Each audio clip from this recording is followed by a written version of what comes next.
साथियों नमस्कार। आज आपसे बात करेंगे कि सरकार का पूरा सिस्टम जो है वो गड़बड़ा गया है, पूरी तरह से फेल सिद्ध हुई है सरकार। साथियों, हम आज सरकार की बात करेंगे कि सरकार कहते हैं मोदी ने ये कर दिया, मोदी ने वो कर दिया, मोदी ने वो कर दिया, बड़ा मोदी का डंका पीटा। आप लोगों ने वोट डाले, जाति के नाम पे डाले, धर्म के नाम पे डाले, सरकार बना दी, बहुमत से बना दी। लेकिन सरकार का धर्म क्या होता है? जनता सरकार के लिए नहीं होती, सरकार जनता के लिए होती है। लोगों का राज लोगों के लिए, लोगों के द्वारा। लेकिन यहां क्या हो रहा है? यहां जनता पे कोई ध्यान ही नहीं है, जैसे जनता के लिए सरकार है ही नहीं है।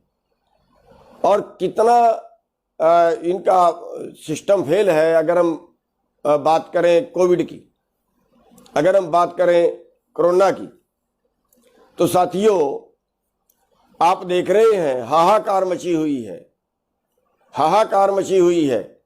कह रहे हैं शमशान घाट भी नहीं है, शमशान घाट में लाइनें लगी हुई है, डूब मरे। एक शहर में अगर 100 शमशान घाट है ना, इन्होंने 25 चल दे रखे, इन्होंने 15 चल दे रखे, बाकी सारे बंद करा दिए। और इससे शर्म की बात क्या हो सकती है कि मरे के फूकने के पैसे लेते हैं, फूकने के पैसे लेते हैं। 12,000 या कुछ इनका वो है जो उसका खर्चा बनाया है इन्होंने फूकने का, संस्कार का। और कई जगह तो ये शिकायतें आई हैं कि फूकने पे भी ब्लैक, 50-50 हजार रुपए में ब्लैक, संस्कार करने की ब्लैक। इससे बेशर्मी, इससे ज्यादा डूब मरने की बात और क्या हो सकती है? Oxygen black. अरे 1 करोड़ का कुल प्रोजेक्ट लगता है, 1 हफ्ते में लग के तैयार हो जाता है। 1 साल से ज्यादा कोरोना को हो गया, इतने में इनके पास गैस तैयार नहीं हुई, ऑक्सीजन तैयार नहीं हुई। अरे जो फैक्ट्रियों में ऑक्सीजन जलती है, बहुत से और कामों में भी ऑक्सीजन जलती है। अरे इमरजेंसी में उसको बंद करा दो यार, उसको बंद करा के हॉस्पिटल में दे दो। मरीज तो ना ऑक्सीजन के पीछे मरे। ऑक्सीजन पे ब्लैक, 25-25 हजार का सिलेंडर, 25-25 हजार का मरीज मर रहा है, ब्लैक वाला ब्लैक कर रहा है। कोई सिस्टम नहीं है। मतलब रेहड़ी वाले को डंडे पेलते हैं। लॉकडाउन में सब्जी क्यों बेच रहा है, डंडे मार रहे हैं, सब्जी खिंडा रहे हैं। मोटरसाइकिल पे गया उसको लठ मार रहे हैं। अरे भाई जो ऑक्सीजन की ब्लैक कर रहे हैं, क्या किसी को देखा आपने? उसको सड़क पे डंडे मारते, उसको सड़क पे घेर के पिटा हो? क्यों? इससे ज्यादा और पाप क्या हो सकता है कि आदमी मरने लग रहा है और वो ऑक्सीजन की ब्लैक कर रहा है। कहां सिस्टम गया सरकार का? क्यों गैस पैदा नहीं हुई? क्यों नए प्लांट नहीं लगा पाए? हॉस्पिटल नहीं है, बेड नहीं है। अरे डूब मरो, ये कॉलेज इतने पड़े हैं, ये स्कूल इतने पड़े हैं, उन सब के हॉस्पिटल बना दो, फ्री इलाज करो। और जिसके पास 2 टाइम की रोटी नहीं है, रोटी से भूखा है, वो तो तुमने उसका कारोबार बंद करा दिया। अगर उसको कोविड हो जाए तो कैसे बचेगा, कैसे जिंदा रहेगा, कोई बता सकता है? अगर उसको अस्पताल में बेड ही ना मिले, उसका इलाज ही ना हो, तो कैसे जिंदा रहेगा, कोई बता सकता है? मरने के लिए छोड़ दिया, बस राम भरोसे हो गए। अरे यहां तक बात आई है कि एम्बुलेंस नहीं है। एम्बुलेंस वाला 20 किलोमीटर जाना है, 20,000 रुपए मांग रहा है कि भैया अगर तूने बचना है तो 20,000 रुपए दे। ब्लैक, वो भी कालाबाजारी एम्बुलेंस की। और डूब मरे ये लोग। एम्बुलेंस कम नहीं है, एम्बुलेंस तो है, लेकिन उपलब्धता नहीं है। मैं हरियाणा के क्या पूरे देश के सारे डॉक्टरों को, सारे सरकारी अस्पताल वालों को कहना चाहूँगा, हर अस्पताल में कई एम्बुलेंस हैं, लेकिन मिसयूज है, टाइम पे नहीं है, मिसयूज है। डॉक्टर अपने लिए प्रयोग कर रहे हैं एम्बुलेंसों का आने जाने के लिए। मैं बेनती करना चाहूँगा डॉक्टरों से कि ये इमरजेंसी है, आपातकाल है, आपको परमात्मा ने बहुत समर्था दी है, आप सेवा करिए, अपनी गाड़ियां भी एम्बुलेंस पे लगा की जगह यूज करिए। यहाँ एम्बुलेंस से डॉक्टरों के लिए, डॉक्टरों को छोड़ के आने के लिए, स्टेशन पे डॉक्टर को छोड़ के आना तो एम्बुलेंस जारी है, डॉक्टर के परिवार छोड़ के आना तो एम्बुलेंस जारी है सरकारी अस्पताल की। और एक नया मामला और सामने आया है, बिहार का एमपी है, एमपी नहीं पूरा मंत्री है राजीव प्रताप रूडी, उसके घर में 30 एम्बुलेंस खड़ी हैं, नई खरीदी हुई है, काफी दिन हो गए खरीदी को, 30 एम्बुलेंस खड़ी हैं और 30 एम्बुलेंस चलाई नहीं गई। और वो जाके पप्पू यादव है वहां, और मैं तो उसका धन्यवाद भी करना चाहूंगा, बहुत बढ़िया आदमी है, पीछे भी उसने पूर्व एमपी रहा है, पीछे भी उसने जो है वो बहुत मदद की थी कोविड वालों की, अच्छा आदमी है। उसने जाके छापा मारा, उसने जाके ये एम्बुलेंस पकड़ी, कह रहे ड्राइवर नहीं है, वो कह रहे ड्राइवर मैं देता हूं, ड्राइवर भी दे दिए, फिर भी नहीं चलाई, हफ्ते भर फिर भी नहीं चलाई। अरे भाई किस लिए खड़ी की हुई है, और ये पता नहीं क्या करता है इन एम्बुलेंसों का। इस पे 2012 में भी पकड़ी गई थी, 2012 में भी ऐसे ही एम्बुलेंस इसने घर पे खड़ाई हुई थी, वो उस वक्त डीसी ने पकड़ी थी वहां के ने। और मिट्टी ढोते पर की फोटो आ रही है कि एम्बुलेंस में मिट्टी ढो रहे हैं, ये फोटो आ रही है। अरे ये डूब के मरे कहीं, कौन इंतजाम करेगा, कौन प्रबंध करेगा, कौन प्रबंध करेगा, इस देश को बचाने कौन आएगा। सरकार के भरोसे होता है, सरकार का तो हाल ये है, सरकार तो चदर तान के सोई हुई है, जैसे सरकार नाम की कोई चीज ही देश में नहीं रही है। भाई मरीज मर रहे हैं, ऑक्सीजन नहीं है, एम्बुलेंस नहीं है, बेड नहीं है, डॉक्टर नहीं है, आखिर फिर जिंदा कैसे बचेंगे। एक तरफ ये हवा खड़े कर रहे हैं, इनके पास तो शमशान घाट में भी वो जो है वहां भी ब्लैक हो रही है। मतलब बिल्कुल इससे बड़ी अव्यवस्था कोई नहीं हो सकती, और फिर कह रहे हैं प्रधानमंत्री बहुत अच्छा है। मैं कहता हूं कि इससे निकम्मापन और कुछ हो नहीं सकता। और उस पप्पू यादव ने, जिसने 30 एम्बुलेंस पकड़ी, जिसने ये इतना बड़ा घोटाला इस आपातकाल के अंदर खोला, उस पप्पू यादव पे मुकदमा दर्ज कर दिया, उस पप्पू यादव के गार्ड पे मुकदमा दर्ज कर दिया और उसको गिरफ्तार कर लिया गया। क्या दिखाना चाहती है सरकार कि जो लोग देश की सेवा करना चाहें उन पर मुकदमे दर्ज करें, जो लोग इनकी पोल खोलना चाहें उन पर मुकदमा दर्ज करें, फिर इसको लोकतंत्र मानेंगे। अरे मुकदमा दर्ज तो एमपी पे होना चाहिए ना, मुकदमा दर्ज तो उस पर होना चाहिए जिसने 30 एम्बुलेंस खड़ाए हुए थे, और मुकदमा दर्ज कर रहे हैं जिसने पकड़े। हो क्या रहा है देश में, और देश की जनता क्यों देख रही है, देश की जनता इनकी तरफ, इनके मुंह की तरफ क्यों देख रही है, देश की जनता इस पे एक्शन क्यों नहीं लेती।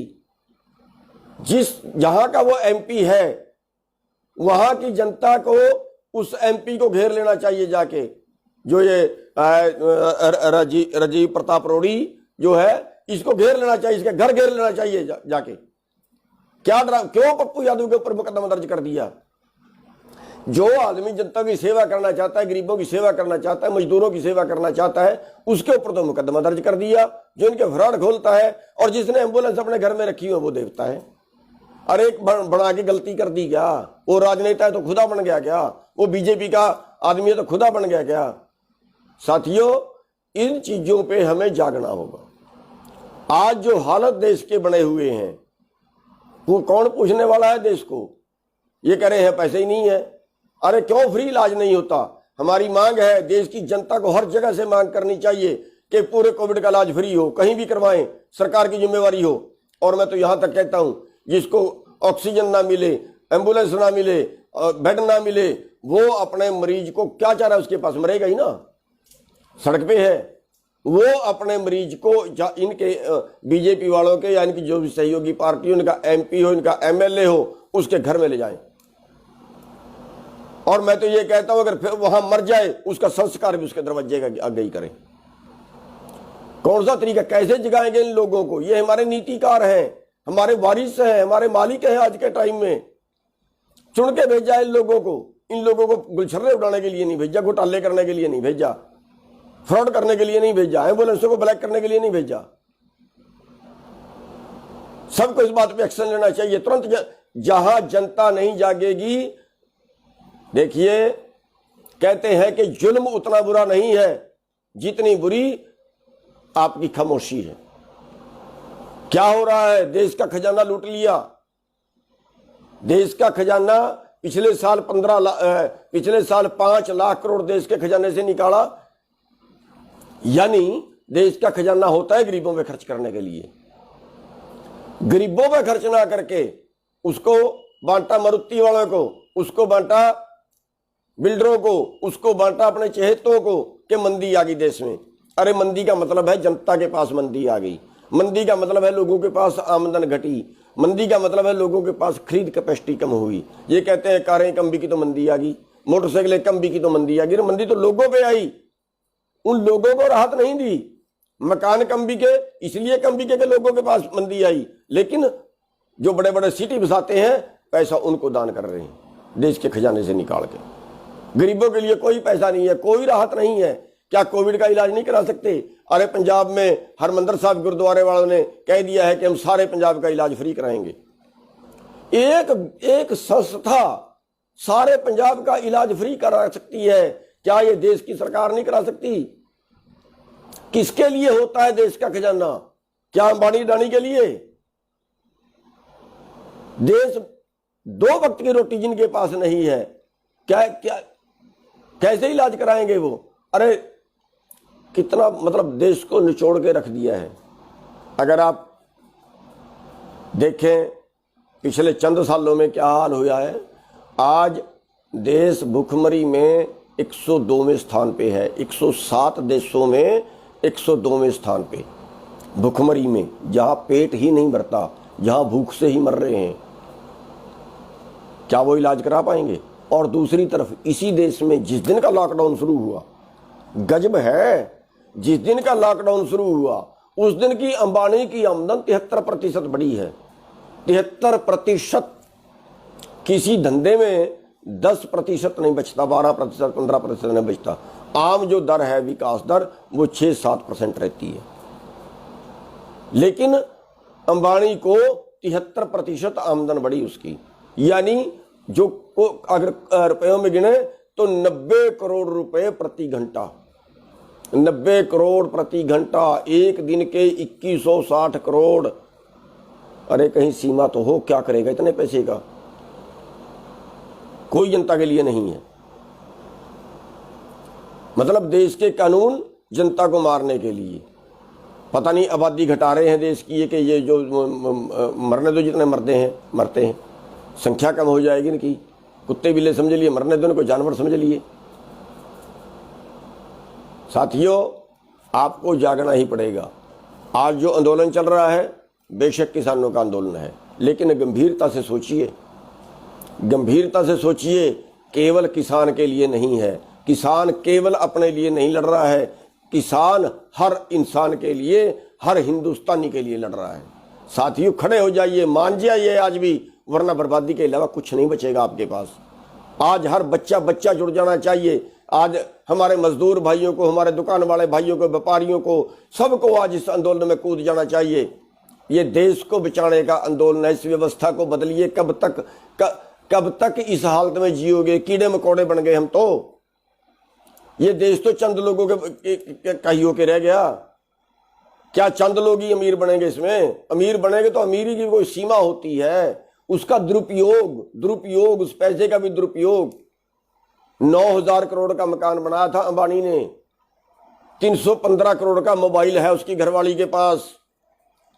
उसकी लड़की पूजा के लिए तैयार हुई थी 280 करोड़ में। अरे आग लगा रहे हैं पैसे को, और गरीब आदमी रोटी के लिए तरस रहा है। 2 वक्त की रोटी नहीं है। कौन सी व्यवस्था है?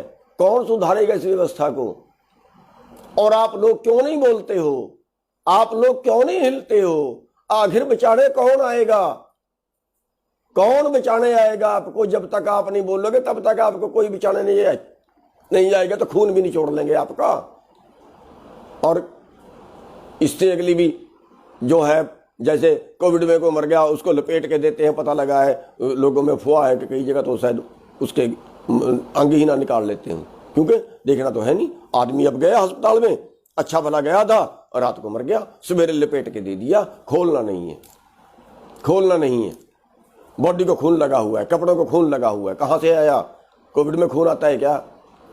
साथियों, आप कितना जुल्म सहोगे, कितना? आखिर कैसे जगाना पड़ेगा आपको? आखिर कौन जगाने आएगा आपको? आखिर श्री रामचंद्र जी जन्म लेंगे क्या तब जागोगे? कौन जगाने आएगा आखिर? मेरे को बता तो दीजिए। अरे आप बहुत कुछ कर सकते हैं, हिम्मत तो रखिए, जुड़ के तो दिखाइए, इकट्ठे होके तो दिखाइए। जनता में परमात्मा होता है और जनता सरकार से ऊपर नहीं होती, या सरकार जनता से ऊपर नहीं होती कभी। जनता सरकार से ऊपर होती है, जनता के लिए सरकार होती है, सरकार के लिए जनता नहीं होती। जनता गाजर मूली नहीं है जिसको जहां से मर्जी काट दो। जनता ये तो एक व्यवस्था है कि उन्होंने चलो ये राज करेगा, ये राज करेगा, लेकिन देश को बेचने के लिए करेगा क्या? देश को बर्बाद करने के लिए करेगा क्या? देश किसी के बाप का है क्या? देश किसी ने उन्होंने बना के गए थे क्या? वो देश को आज बेच रहे हैं। कहां पहुंच गए हम? सोने की चिड़िया देश, जिसको सोने की चिड़िया कहते थे हम, आज वो सोने की चिड़िया क्यों नहीं बची? आज उसमें भुखमरी क्यों आ गई सोने की चिड़िया वाले देश में? क्योंकि हमारे नीतिकार कहीं गलत हैं। क्योंकि जब वोट का टाइम आता है ना, तब हम दारू पी के वोट डालते हैं, डूब मरो। तब हम जातियों के नाम पे वोट डालते हैं, तब हम धर्मों के नाम पे वोट डालते हैं। हमने देखे नहीं अच्छा कौन है, बुरा कौन है। अच्छा बुरा देख के डालनी चाहिए ना। कौन आदमी राह ठीक चलाएगा, कौन आदमी अच्छा है, उस पर वोट डालनी चाहिए ना। या जिस आदमी ने पैसा ज़्यादा खर्च दिया उस पर वोट डालोगे? पैसे से सत्ता, सत्ता से पैसा, फिर पैसे से सत्ता, फिर सत्ता से पैसा, बस यही। जिसने चुनाव पे ज़्यादा पैसे खर्च दिए उस पर अपने ज़्यादा वोट डाल दिए, जिसने ज़्यादा दारू बांट दी उस पर ज़्यादा वोट डल गए, जितने ज़्यादा पैसा बांटते उस पर ज़्यादा वोट डल गए। तो फिर भुगतो, इसलिए भुगत रहे हो ना। अगर आपने अच्छे लोगों को बनाया होता, अगर आपने ईमानदार लोगों को बनाया होता, क्या गरीब आदमी इलेक्शन लड़ सकता है आज? क्यों नहीं लड़ सकता? जब वोट आपके हैं, जब वोट आपके हैं तो राज पूंजीपतियों का क्यों है? आज 0.5% लोग हैं जिनका राज है। वोट आपकी है, आपकी वोट से वो राज कर रहे हैं, वोट से राज बनता है। तो फिर कहीं अपना कहीं तो सुधार कर लीजिए अपने आप में। आप जब तक खुद अपने अंदर सुधार नहीं करोगे, आप जब तक खुद नहीं जागोगे, खुद लड़ने के लिए आगे नहीं आओगे, जब तक आप पैसे वालों की चापलूसी करोगे, इनके तलवे चाटोगे नेताओं को। और ये नेता जब आपके गांव में आते हैं ना, आप इनके जय जयकार करते हैं, नारे लगाते हैं, फंड भी देती हैं और पता नहीं क्या क्या करते हैं। ये इस काबिल है? धर्मात्मा है, देवता है ये? क्यों नहीं आप सोच रहे? ये गांव में आए तो इनको जुत्ते मारने शुरू करो। कौन सी व्यवस्था खड़ी कर दी? भगाओ इनको जहां पे आते हैं, बहिष्कार करो इनका जहां पे आते हैं। कौन जिम्मेवार है हमारी इस व्यवस्था का? यही लोग तो जिम्मेवार हैं। ये मलाई खाने के लिए गए थे वहां, ये पैसा बटोरने के लिए गए थे वहां। साथियों, आज राजनीति जो है ना वो व्यापार बन गई, राजनीति व्यापार बन गई है और हम उसके पीछे लगे हुए हैं। फिर भी हमारे लोग जो गांव में बैठे हैं या कोई चौधरी है, बस उसका अपना काम होना चाहिए, उसके अपने कहे थानेदार काम कर दे, उसकी अपनी चौधर होनी चाहिए, जनता मरती है मर जाए। साथियों, आपको समझना पड़ेगा, जो चुनाव में ये पैसे खर्चने की प्रक्रिया चल गई ना, ले लो इनसे पैसे, जितने देते हैं ले लो, लेकिन वोट अच्छे आदमी को डालो। गांव में आते हैं इनका घेराव करो, भगाओ इनको। क्यों ये आदमी जो है हमारे पक्ष के कानून नहीं बना रहे हैं? साथियों, आपको जागना पड़ेगा। जब तक आप नहीं जागोगे तब तक कोई आपको बचाने नहीं आएगा। तो बस मेरा ये अनुरोध है कि जो गलत है उसके खिलाफ बोलना शुरू कर दो। आप जहां पंचायत में बैठते हो वहां उनकी बुराई, उनकी जो है उसके खिलाफ बोलो कि ये आदमी गलत कर रहा है, जो ठीक कर रहा है उसकी प्रशंसा करनी शुरू करो। वोट देने में अपना सुधार करो। और जो आज आंदोलन चल रहा है, इस आंदोलन में, ये आंदोलन सरकार की जड़ें हिलाएगा। ये आंदोलन एक बदलाव का आंदोलन है। किसान का केवल अपने लिए नहीं लड़ रहा है, सबके लिए लड़ रहा है। पूरा देश उठ के इस आंदोलन में आए। आज पूरा देश, हर छोटे से छोटा आदमी भी इस आंदोलन से जुड़े। अगर पूरे देश का अनाज चंद लोगों के गोदामों में चला गया, जो पापी लोग आज गैस का और आज ऑक्सीजन का ब्लैक कर रहे हैं, जो आज दवाई का टिक्के का ब्लैक कर रहे हैं, अगर अनाज उनके गोदामों में चला गया, पूरे देश के पास अनाज कहीं ना हुआ, तो वो लोग क्या हाल करेंगे आपका। अरे किसान तो फिर भी अपने खाने जोगा रख लेगा साल के लिए, लेकिन जो बिना जमीन वाले हैं वो कैसे जिंदा रहेंगे बता तो दीजिए। और क्या ये मौका दोबारा आएगा? नहीं आएगा, मरोगे भूखे, दोबारा मौका नहीं आएगा। जो बिना जमीन वाले हैं ना, वो सब आ जाओ आज मैदान में, अच्छे रहोगे आ जाओ, वरना कोई चारा नहीं बचेगा आपके पास भूखा मरने के अलावा। दोबारा मौका नहीं आएगा। अगर आज आंदोलन पिट गया ना, समझो तुम्हारी जिंदगी पिट गई। इसलिए मौका है आज इस आंदोलन में, किसान आंदोलन में हमारे साथ खड़े होइए आप लोग। हम डरते हैं घर में बैठे बैठे के मुकदमा बन जाएगा, पता नहीं क्या हो जाएगा, पता नहीं क्या हो जाएगा। हम भी तो बैठे हैं, हमारे ऊपर मुकदमे नहीं बने क्या? 40-45 मुकदमे दर्ज कर दिए हैं, 307 के दर्ज कर दिए हैं। भुगतेंगे, लड़ेंगे। आप नहीं लड़ सकते क्या? अगर आपके ऊपर 2 मुकदमे दर्ज हो जाएंगे फिर क्या हो जाएगा? तोप छुट जाएगी। जेलों में गधे रहते हैं क्या? जेलों में आदमी रहते।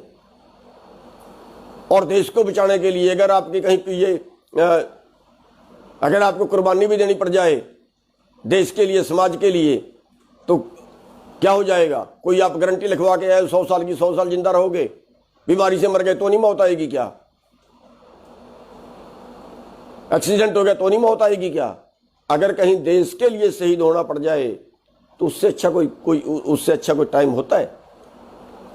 अगर देश के लिए कहीं शहीद होना पड़ जाए उससे अच्छा तो मौका ही नहीं होता। जिंदगी का क्या पता है किसकी कितने दिन की है। क्यों आप लोग ग्राउंड पे नहीं आ रहे? इसलिए मेरी बेनती है सारी जनता से, सब भाइयों से, आप ये सोचते हैं कि शायद आंदोलन किसानों का इसलिए दूसरे लोग नहीं आ रहे, लेकिन मैं ये कहता हूं आंदोलन सबका है। जो रोटी खाता है उस हर आदमी का आंदोलन है, और अगर वो चाहता है उसको रोटी मिलती रहे तो इस आंदोलन में आ जाए, वरना दोबारा मौका नहीं आपके आगे आएगा। सबका बहुत बहुत धन्यवाद।